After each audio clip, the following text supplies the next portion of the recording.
O DEPEN quer manter preso idosos doentes em containers durante a pandemia do Covid-19?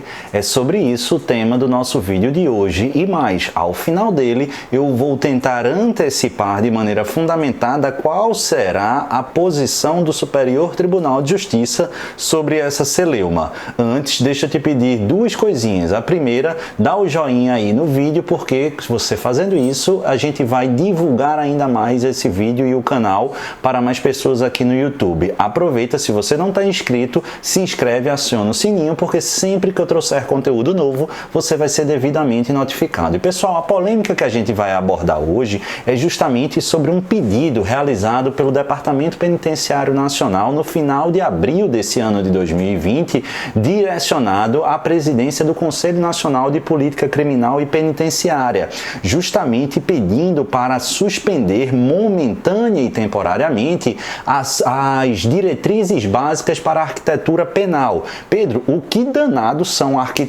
diretrizes básicas para a arquitetura penal? Para eu explicar isso, pessoal, preciso voltar um pouquinho lá atrás, em 2009, 2010, quando especificamente o Estado do Espírito Santo ele foi analisado e se constatou que havia a colocação de presos em contêineres de ferro.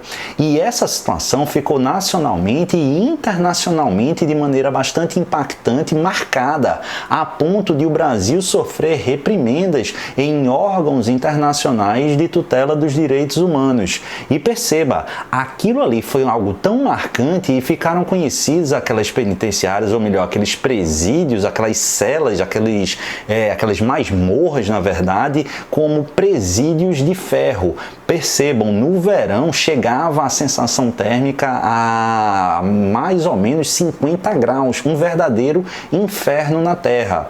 E em razão disso, várias medidas foram indicadas para o Brasil, entre elas o estabelecimento de diretrizes básicas para a arquitetura penal, adotada em 2011 pelo Ministério da Justiça. E que danado é isso? É a fixação de parâmetros mínimos e que precisam ser observados para a construção e disponibilização de celas para o sistema penitenciário. Então a gente pode indicar aí, entre outras características, a iluminação natural, é preciso viabilizar a iluminação natural, a ventilação razoável e natural também para aqueles presos, celas individuais de pelo menos 6 metros quadrados, entre outras exigências.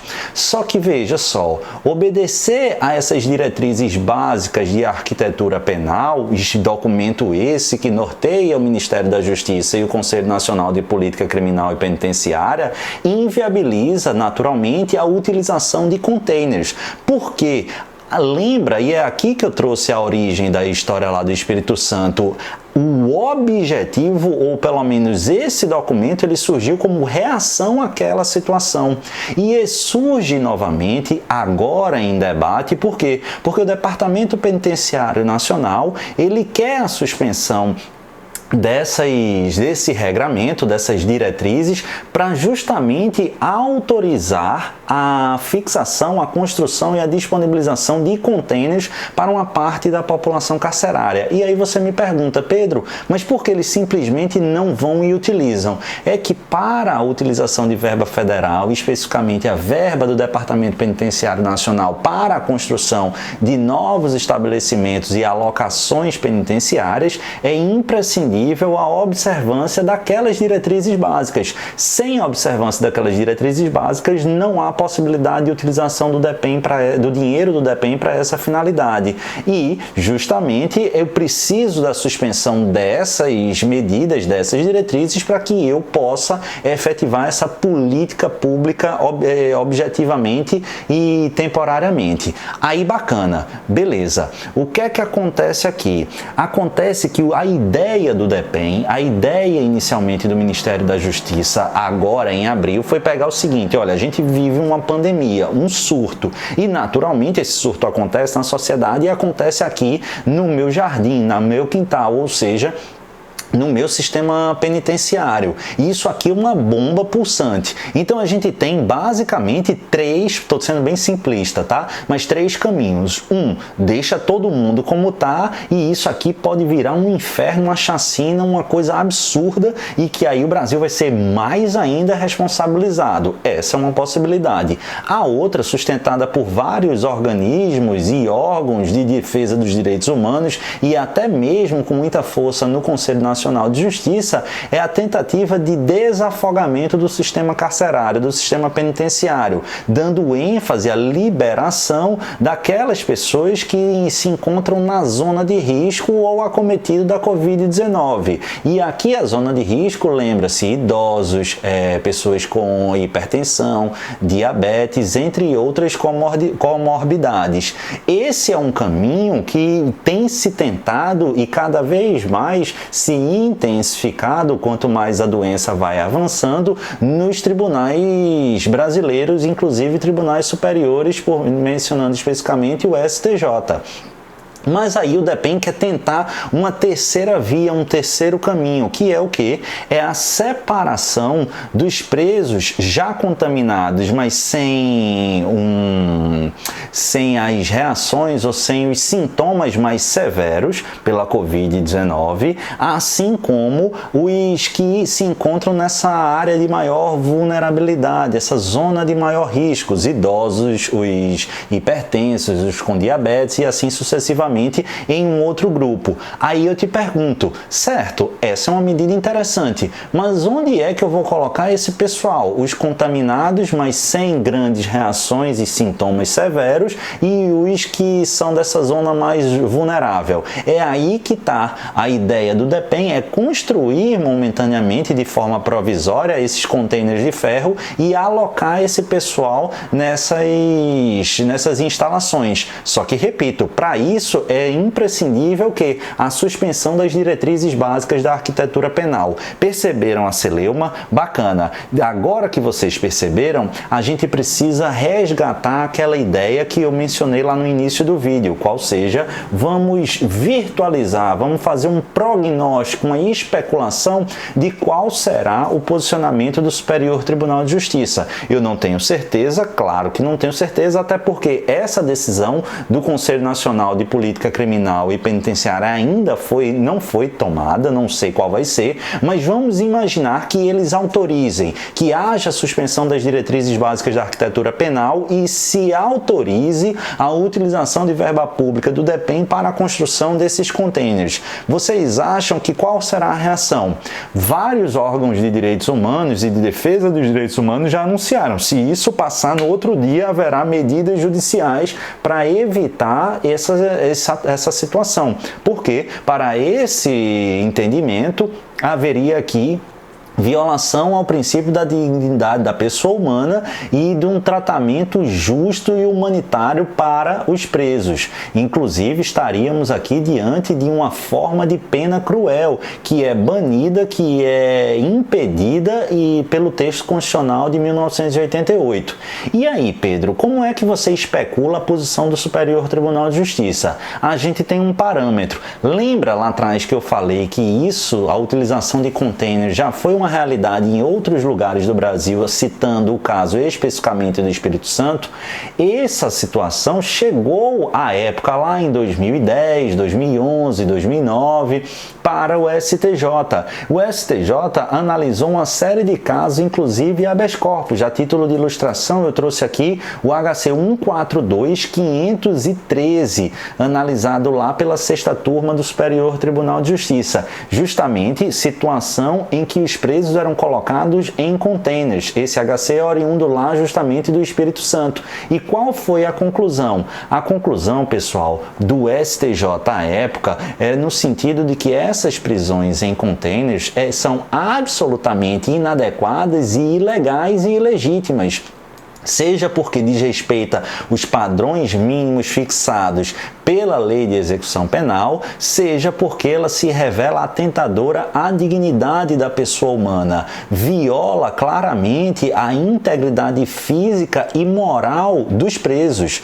É uma prisão inadequada, desonrante e desumana. Uma frase muito lapidar e importante nesse contexto utilizado à época pelo STJ, em especial pelo ministro Nilson Naves, foi o seguinte: não se combate a violência do crime com a violência da prisão. Pessoal, aqui nesses containers, sem falar que na história recente, eu nem vou entrar em história de futebol e de esporte, mas a gente tem há pouco mais de um ano, né, um ano e meio, uma cena drástica e lastimável que são os meninos lá do centro de treinamento do time do Flamengo, né, que morreram 10 meninos, salvo engano.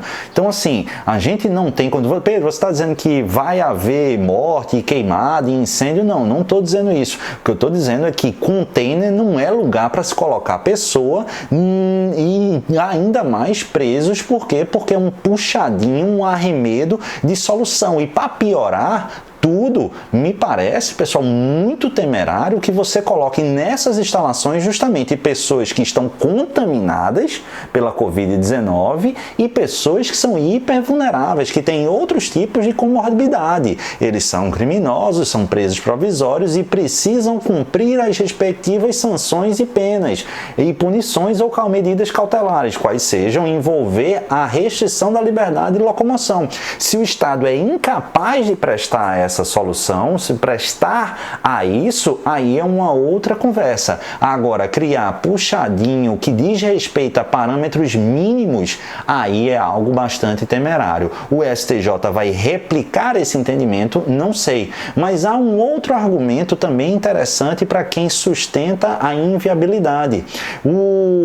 A ONU, ela estabeleceu regras mínimas para tratamento de presos, são as famosas regras de Mandela, e dentre outros parâmetros, a gente não vai falar especificamente aqui, mas tem a regra 13, a regra 14, dentre outras regras, mas estabelecem medidas e previsões completamente incompatíveis com a manutenção de pessoas presas em containers de ferro. Bacana? Beleza? Aí você me pergunta, Pedro, essas regras de Mandela, elas são cogentes, elas são de observância obrigatória? Não, pessoal, não é uma regra de ius cogens, mas sim uma chamada soft law, que são interpretadas mais ou menos como uma recomendação. Só que no plano internacional e de direitos humanos, mesmo sendo uma, entre aspas, recomendação, uma soft law, ainda assim é muito importante que se obedeça e que se justifique fundamentalmente quando não é possível seguir aquela diretriz.